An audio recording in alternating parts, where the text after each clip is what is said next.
Hello and welcome back to Radiant Dawn 0% Growths. This is it, the final chapter in which we face off against Sharur. Last chapter, Nyla was the MVP. I don't remember if she's the one that killed... I guess she killed two of the spirits. She killed the bottom one after getting chanted, so she got 2 kills. Somebody else got 2 kills. Somebody, I forget who it was, whether Tibarn or Angus, but whatever. Anyway, this chapter, of course, another defeat boss.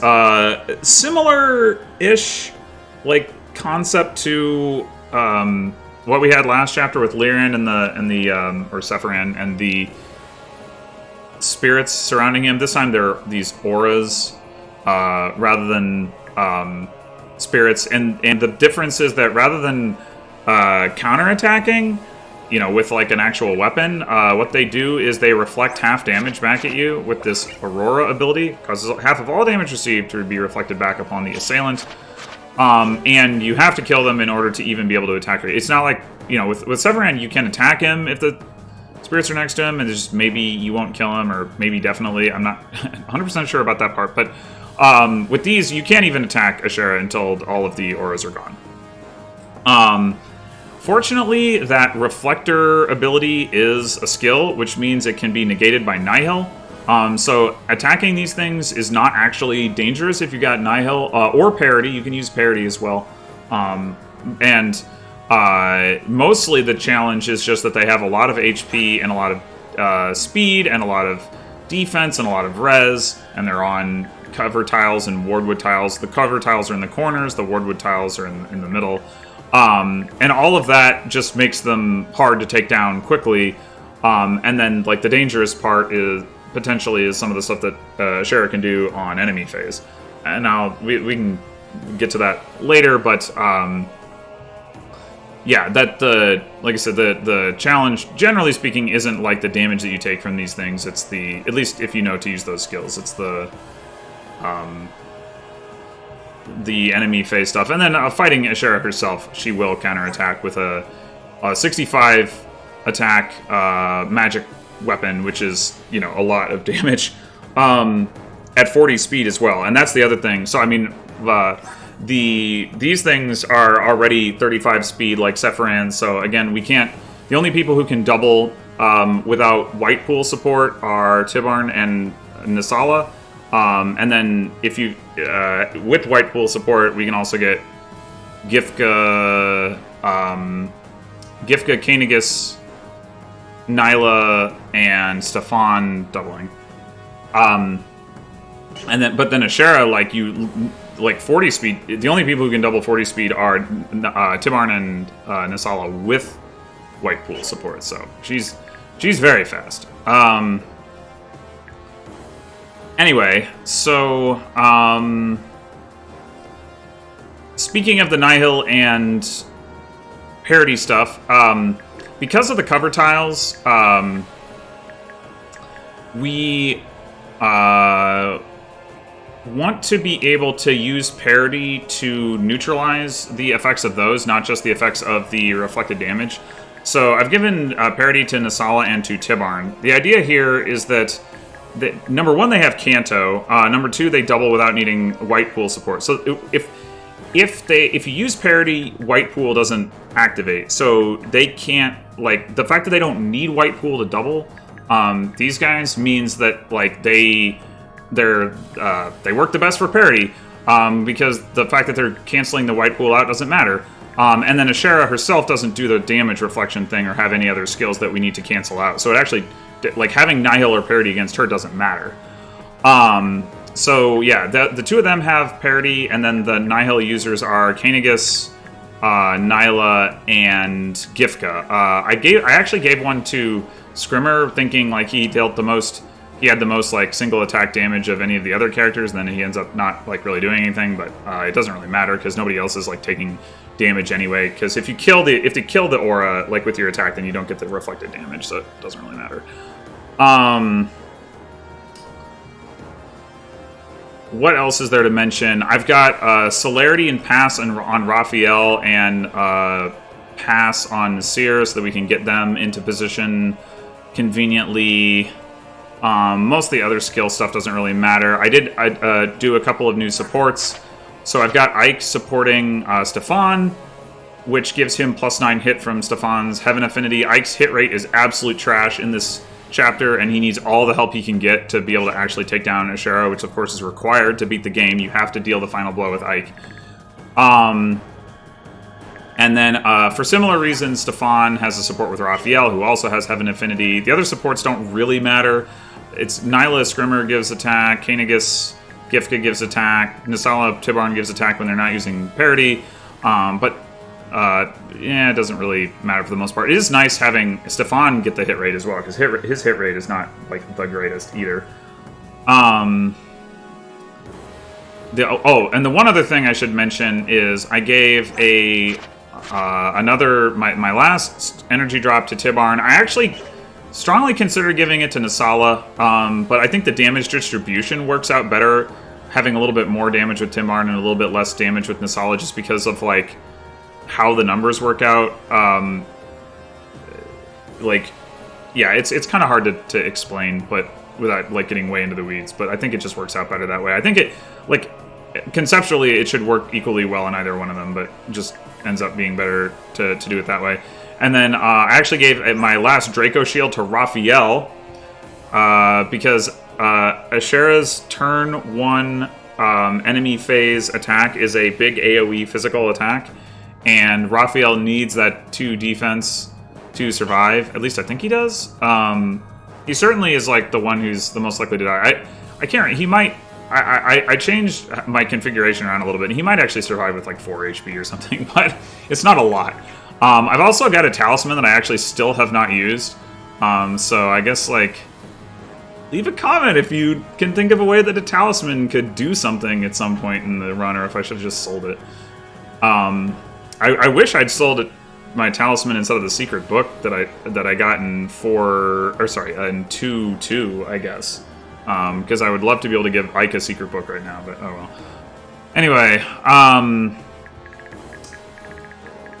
what else is there to talk about? I think that's it. Oh, well, I guess I can just mention, in terms of who we're bringing, everybody is coming except for Soth and Soniki. Probably not too surprising there. Alright, let's go. So, first thing that happens is now we get our new unit, Laryn. Hooray! Our last new unit, obviously, since it's the last chapter of the game. He certainly has good-looking stats, 40s across the board, except for defense and strength. So his offensive stats are fantastic, although for what it's worth, 11 strength does mean he gets weighed down by things like the Purge Tome that Oliver has with him. In any case, having 40 speed, he can double all of the auras. He can double Ashera herself with White Pool. So, I mean, you know, in that respect, he's very good. He's also obviously a fantastic healer. The problem is mainly just that he's a magic user, and the tome might is just like so much lower than the might of physical weapons in this game. So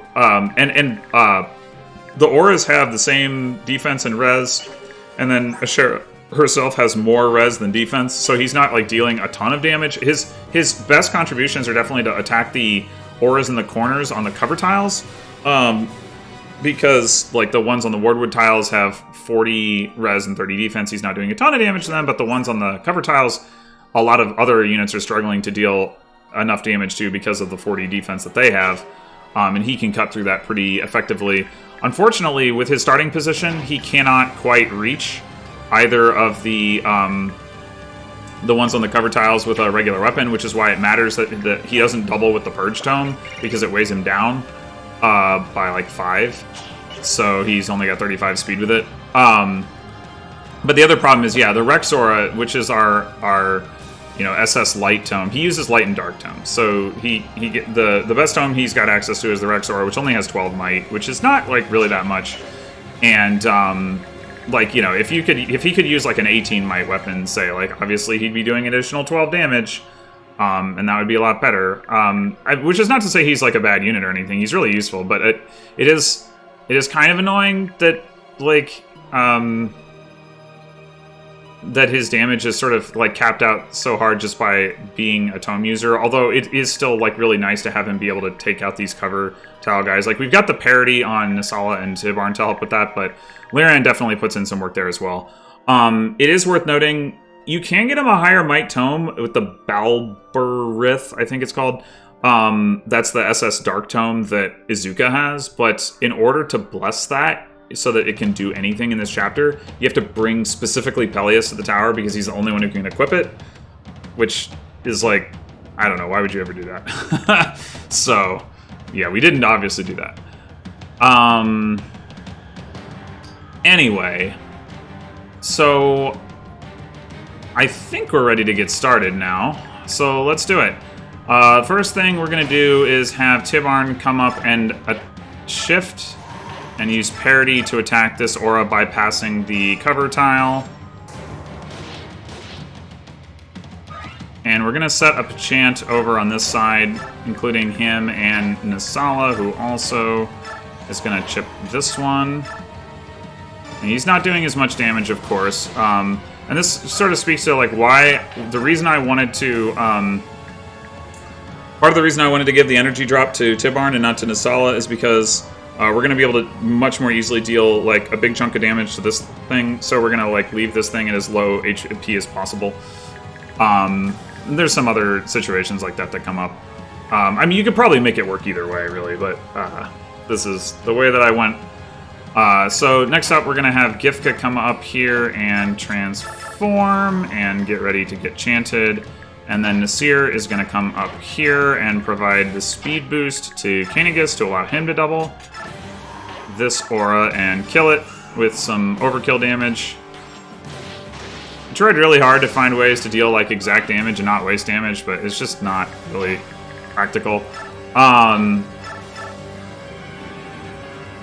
We don't have enough like different intervals of damage, I guess, and like the characters who do less damage like are pretty bad at hitting and things like that. So anyway, Raphael is going to chant, and then we're going to have Tibarn come up and attack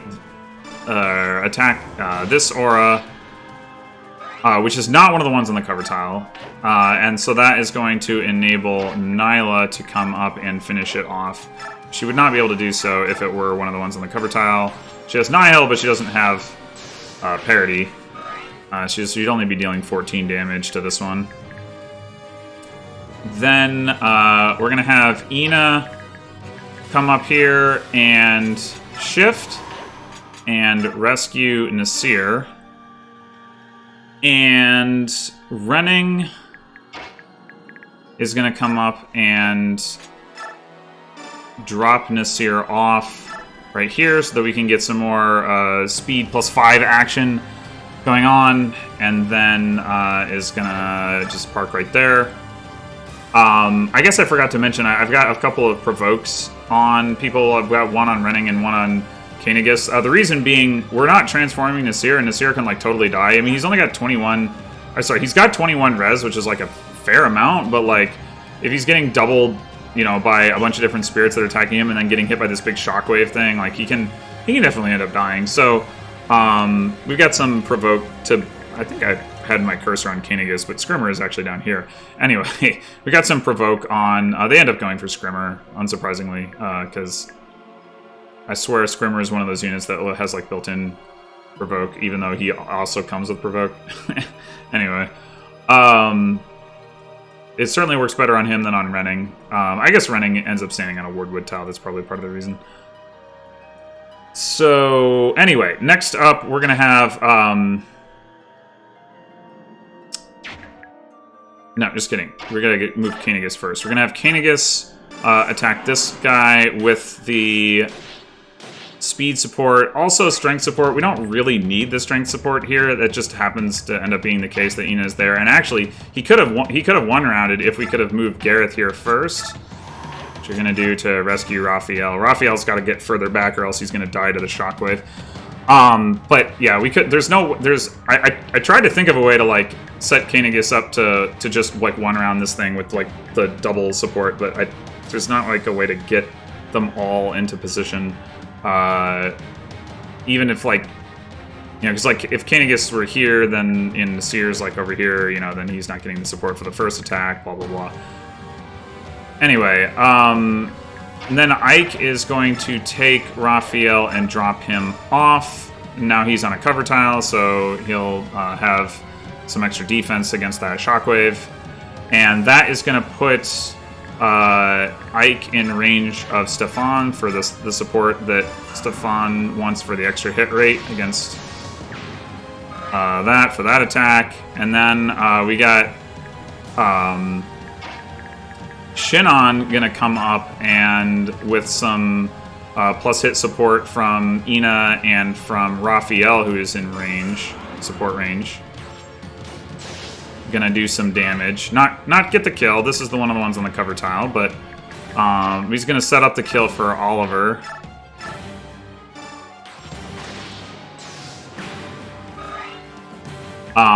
And then since we've put Oliver in a position where we can trade the Rexora over to Laryn and do some damage. This one, unfortunately, this is one of the ones on the Wardwood tile, so we don't do, you know, nearly as much damage. But that's okay, because we've got Gifka over here who's still got plenty of damage to one round, or, well, not one round, but to finish off this aura with the White Pool support to allow him to double. And so we've gotten 1, 2, 3, 4, 5 of the 8 auras taken care of. And we've got Nasala left here. I couldn't find a really good, like, efficient way to use Nasala's damage this turn, because the problem is that these things heal themselves, so it doesn't really, like, help to attack them here. Like, he might... oh, and the spirits can heal them too. So, and we don't really want the spirits like right up next to these things, because then they'll be in the way. So instead, Nasala is just going to take this thing out, which is going to have the side effect of making sure that Skirmer doesn't die, which is, you know, a nice thing to ensure. Micaiah is going to head down here so that she doesn't die from the shockwave. It's probably obvious. I may have mentioned it about the one that Laryn does last chapter, although we didn't see that happen because we one-turned it. But I should say it may be obvious to anybody who's played it before, but the shockwave does less damage as it gets further away from Ashera, so like going further away is very much relevant. Anyway, Skirmer is going to come up here and use his Laguz Gem and transform, and then Kurth Naga is going to come over here and sit next to Raphael to give him 5 extra defense and make sure he doesn't die.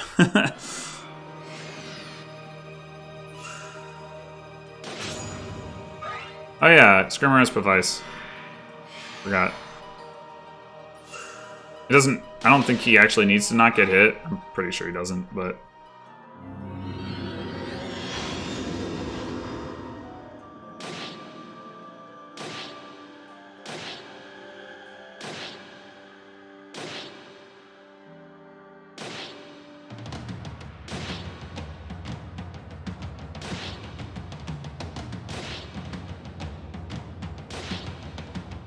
So, yeah, we take a bunch of damage.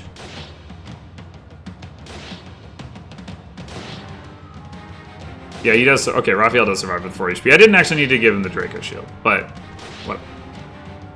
Doesn't matter anyway.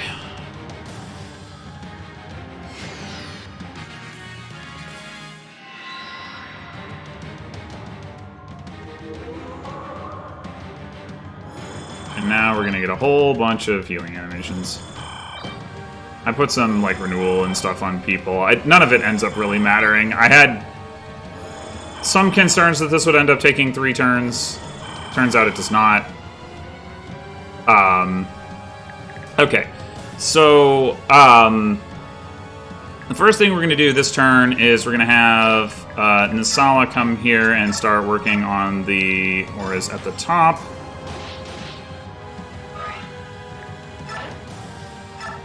And then Nasir is going to just walk right through and stand right here, which is going to give So we don't actually need him to help Laryn double, but we do want him to give Laryn +5 damage so that he one-rounds this thing. Or finishes it off, whatever.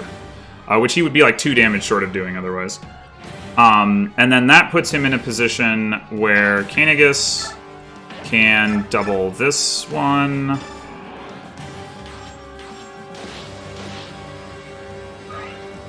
And then this is where we're going to chant, so we need to rescue him out of the way again. And we're going to put running down here.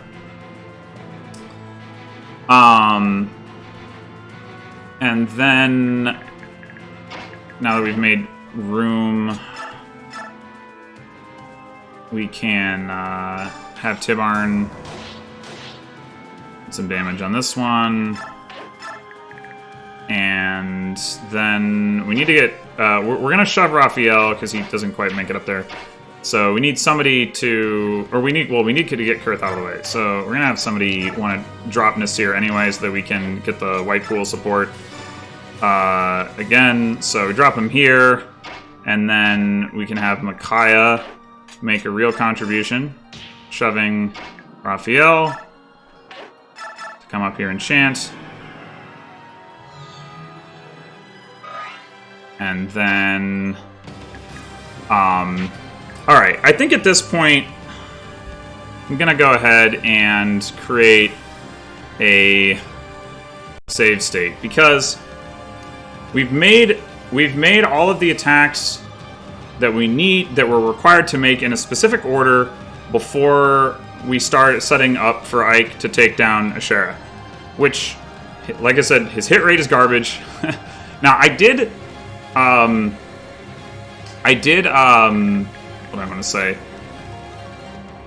Like I did with 4E2, I tried to use a save state and get a specific sequence of actions, but something has already diverged. I don't think Scrimmer activated Pavice, though the other time I was doing this, he had a different amount of HP left at the end of enemy phase. So I don't know if it's going to work out. So I'm going to try it and see what happens, but I may end up needing to retry what I'm doing. Anyway, never mind. I'll get to that in a second. The first thing we're going to try doing here is having Laryn finish off that aura. And then we're going to have Scrimmer try to take this one out. Miss. Okay, now Raphael's up here for support, so we're going to have Shinon try to take this one out. Okay. So far, so good. And now we're ready to go up against Ashera.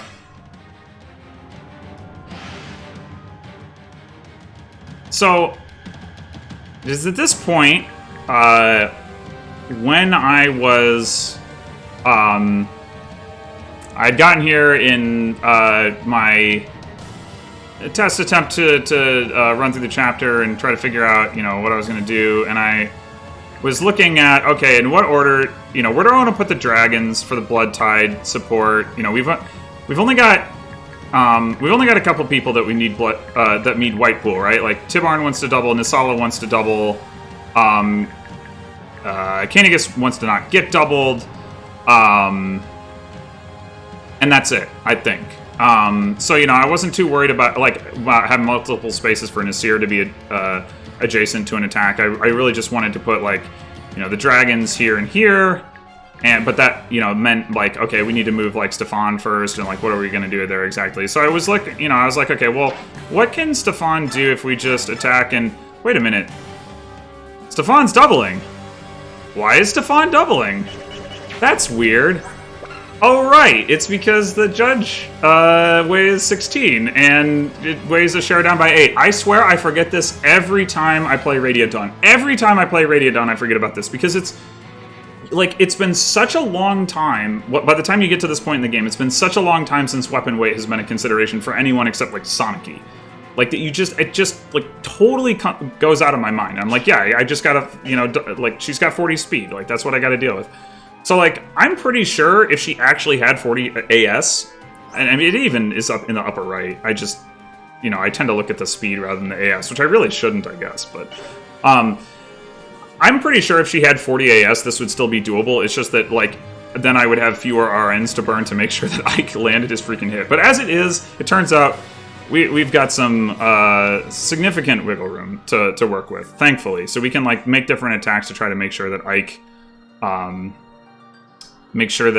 actually lands the final blow. To that end, I do want to set up the dragons for Ike because they're going to give him the skill boost, right? So we're going to have Gareth come up here, and I think, yeah, what I'm gonna do now, actually, we got the one aura dead. We used 2 attacks. That's fine.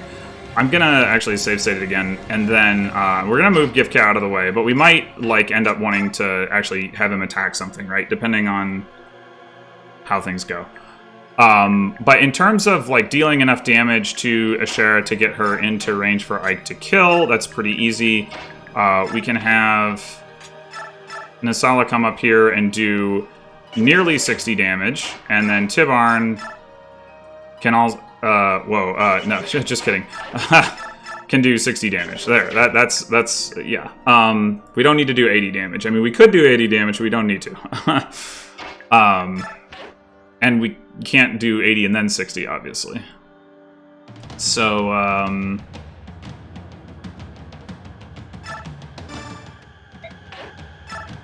you don't need to use parity.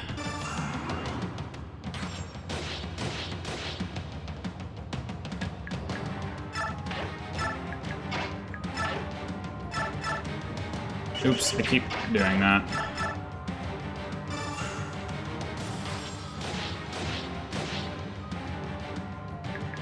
Alright, now, if this goes the way that it did in my test run, and I don't know that it will, but if it does, it's going to involve Nyla killing this thing, Stefan killing this thing. Okay, well, he didn't kill it, so it's probably not gonna... probably not. And Anagus killing this thing. Alright, let's see if it works anyway. Maybe it'll just work. Who knows? Nope, nope, Ike's dead. Okay.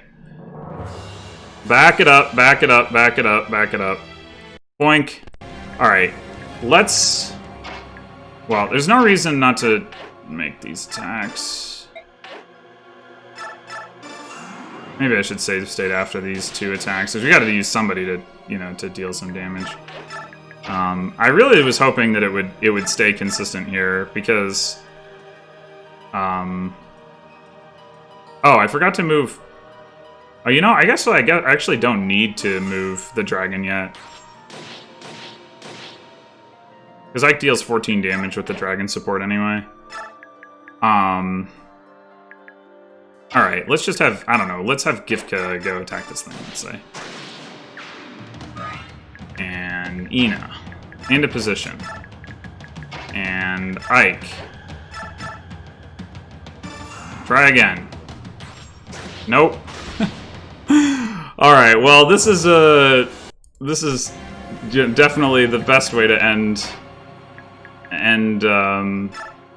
whoops, the playthrough, is to see me just, like, flail about like this.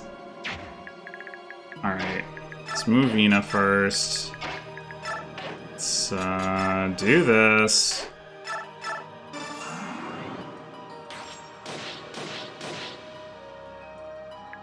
If I understood Radiant Dawn RNG, if only I understood it, then this would not be a problem.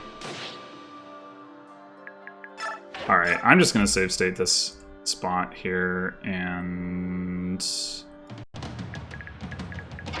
we haven't done this exact configuration right because last time we attacked with Gifka, so there we go. All right.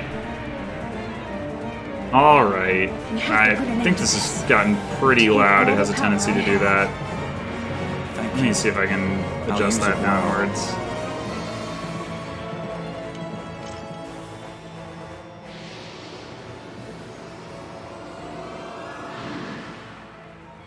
I don't know why it doesn't respect your volume setting.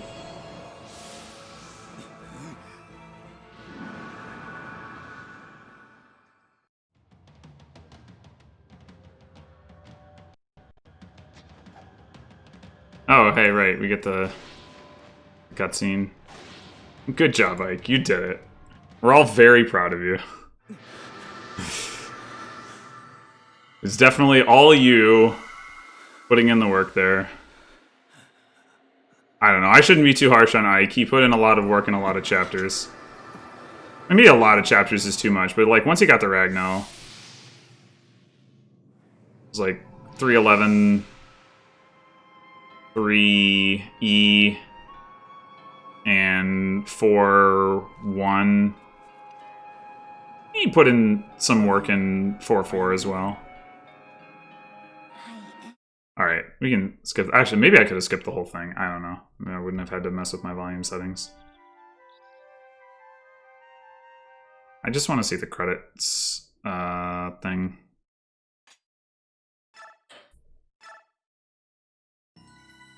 Not the, credits is the wrong word. The like the turn count and unit roll. Oh, hey, I should turn on my turn count. Whoops.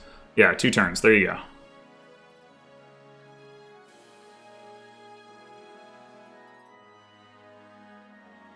Wait, this isn't showing kill counts? No! We demand kill counts!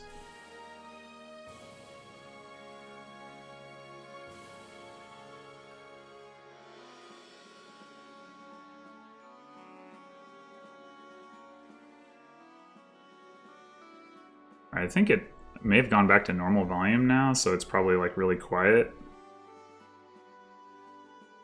Hopefully I can remember what it was set to before. It's like that maybe? I think so. I don't know. If the volume is all screwed up, I apologize.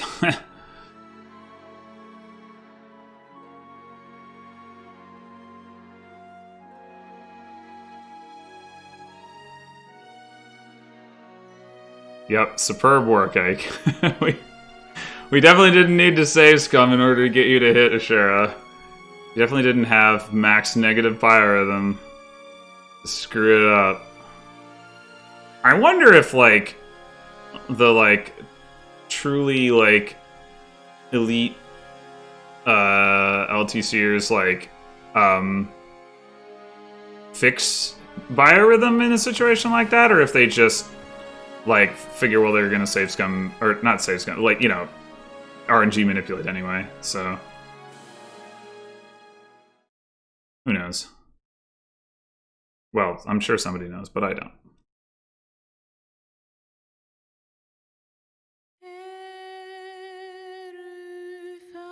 Alright, can I skip this? Yes. Okay, apparently so. I want my unit roll. Chapter roll.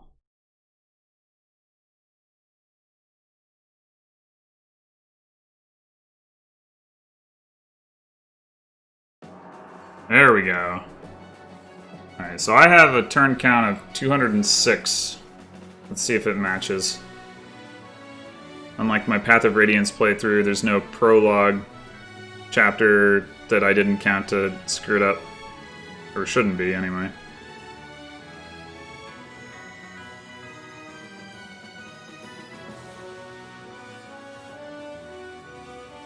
In the meantime, I guess we can also see whether I was right that I hadn't one-turned anything prior to endgame. Sure seemed that way.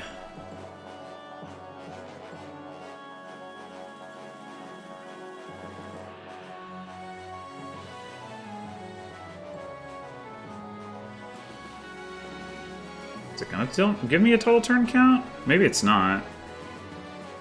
I certainly wasn't able to add those numbers up quickly enough. At least I wasn't trying. Maybe I could have if I had tried. I don't know. I haven't actually given much thought to who I think is going to be on top here. It's an interesting question, because, like, compared to a normal playthrough, like, it should be a significantly more even distribution. Because there's a lot of enemies at the end of the game that are being killed by, like, the Royal Lagoos. So, like, a unit like Har, or, you know, like, Titania or whatever, that might otherwise be, like, really high up there, might not be so high up there. Or Ike, for that matter.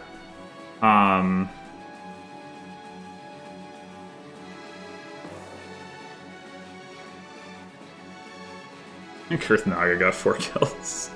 I'm sure that was time well spent.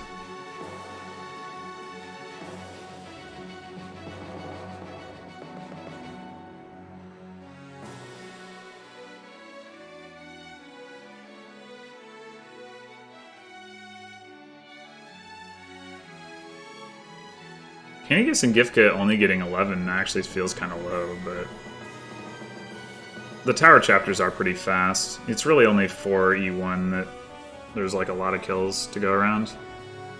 Yeah, Elki and Janaf, let's go. Zahar, dang. Let's go, Scrimmer, 43.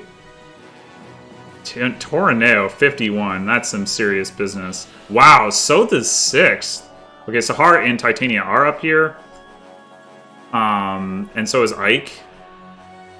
And Shinon! Oh! Oh man, Shinon is good, everyone. Shinon is good. I mean, I did try to feed him kills several times. Titania. Still, Shinon good.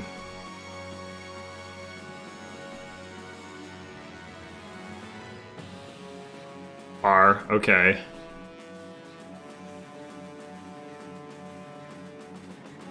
Wait, so who's the other person in the top 2? Mia? Nyla? Oh, I must have missed Mia. Huh. Nyla, interesting. I mean, I guess being in part 1, even for just a couple chapters, makes the difference. I didn't notice where Mia was. I am a little surprised that Ike is number 1. Like, so, like, he didn't have that many chapters where he's, like, the best unit, but...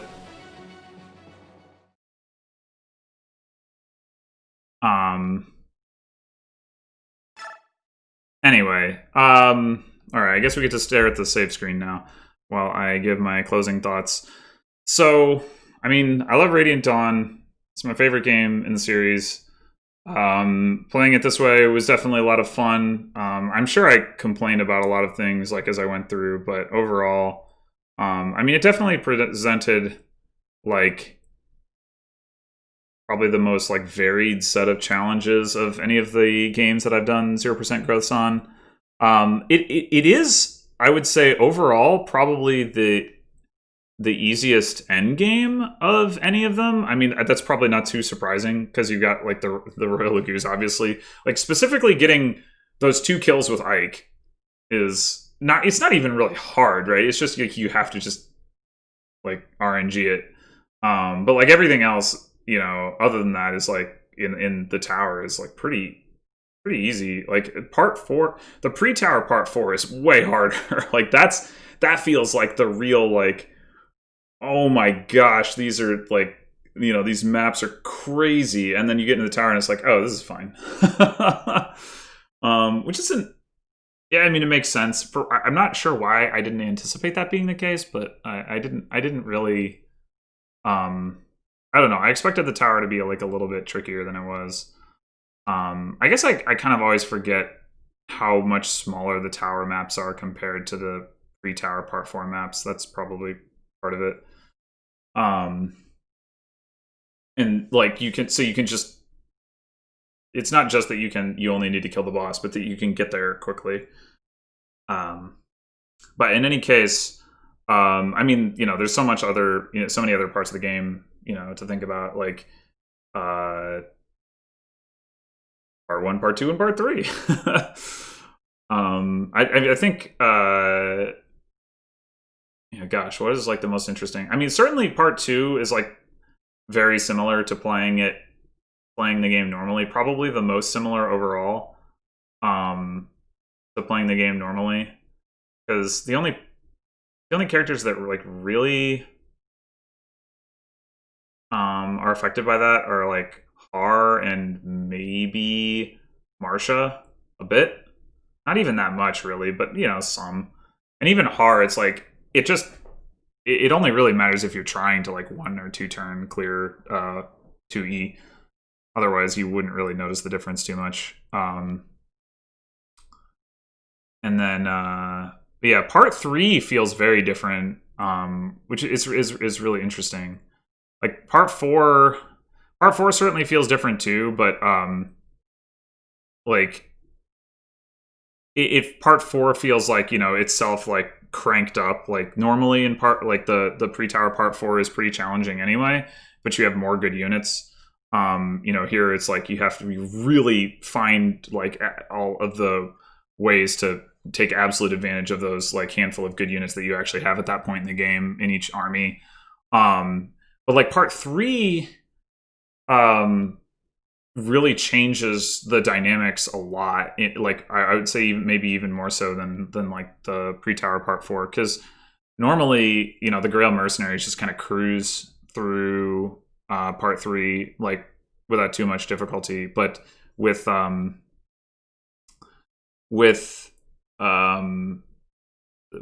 growths, like you have to get a lot more creative with like how you're using your units. Like there's still like you still have like pretty good units, but not like certainly not to the same extent. Like you end up leaning a lot more on the Hawks, obviously. You end up having to do a lot more like of the sort of part 1 style, like gang up on an enemy to take them down rather than just like sending one unit over to kill them by themselves. And like the doubling thresholds are like very interesting and kind of change throughout the part. Is like you get like some like the enemies get tougher, but then some characters promote, and then like maybe you use like a speed wing at some point, and yeah, I don't know. It's just like it was a very different experience of playing part 3. I would say like more so than for part 1 or part 2. Part 1, I think like is like 0% growths doesn't necessarily matter that much unless you want to train the Dawn Brigade, which obviously then ends up mattering in part 3. But like it doesn't feel that different in part 1. If anything, in some ways it feels easier. Like like for instance, in part 1 you want to be training Jill, but like not training Jill, if anything, I think is easier than training Jill, because she doesn't start that strong. And you like it's easier to just kill things with, I don't know, Tornado and Zahark and Nyla and the Black Knight, like whatever, so like, and then obviously you get into part 3 and all of a sudden it's like, oh my gosh, I wish I had like a good chill right now. But yeah, actually that was the other thing, like figuring out the stuff with Tornado and Resolve in part 3, that was pretty fun. I mean, it was really like frustrating and mind bending at times, but it was also like it was really rewarding to figure that out. And like that is definitely not something that I've done anything remotely like in this game before. So that was very, very different in a way that doesn't usually come up even in 0% growths in most games, because normally you have access to like more late game pre-promotes in some of those later chapters. Like that whole like, I'm gonna have an army of like all of these like just massively underlevel characters. in like the later part of the game is not the typical 0% growth experience. Like they're usually like underleveled somewhat, but you usually have more, you know, like I said, like pre-promotes or something, you know, that to work with. Like even if like, so for example in Sacred Stones, where like the late game is very challenging and like in 0% growths, because the enemies get tough, but like it doesn't change the fact that like, you know, a unit like Garrick or Saleh or like they're really good. It's just that, you know, they have to do a lot of work, and so there, you know, there is like some challenge to that, and then there's like a few specific enemies that are very difficult to take down, but like they can still sort of like mop the floor with the generics. Like that is not the case with the Dawn Brigade Part 3 at all. Like there's like, you know, nobody's mopping the floor with the generics. Even Resolve Tornado isn't necessarily like mopping the floor with them. They you know, pose a risk. I mean, a Black Knight in 3.6, but he shows up late anyway. Yeah, I don't know. It's I don't think my sort of naive assumption going into Radiant Dawn was that because of the way the game is structured with the multiple parts and multiple armies and things like that, and like not having the ability to train some units very effectively anyway, that like the game would actually not be that much more challenging in 0% growth. And that is basically true of the tower.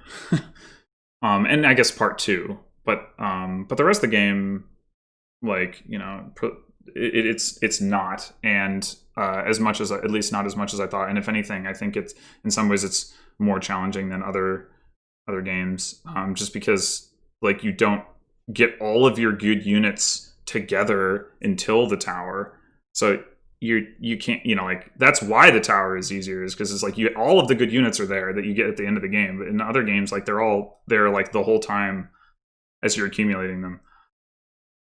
Anyway, I will be, I think, transitioning to playing Shadow Dragon, like basically for the first time. I've played the first couple chapters like way back in around when the game came out in like 2010 or so, and then I played them more recently to like test out like recording and stuff. I'm thinking that's the next thing I'm going to play. I'm not going to do it in 0% growth because I haven't played the game before, and Hard 5 seems to be challenging enough without 0% growth that it'd be worth just playing normally. It might even be a mistake to start on Hard 5, but I probably will. That is my plan right now, but it could change. I need I don't unfortunately like have a good way to play the 3DS games and record them, because like capture cards are basically impossible to find, and the emulation is not very good. So those are kind of off the table. So I'm pretty much left with the translated ROMs, and then the DS games, or going back to Three Houses. I think I mean, I'd be up for playing like one of the translated games at some point, but I still am like kind of waiting to see what the next remake is before I do that, because I don't want to like start playing like FE6 and then FE6 remake announced, like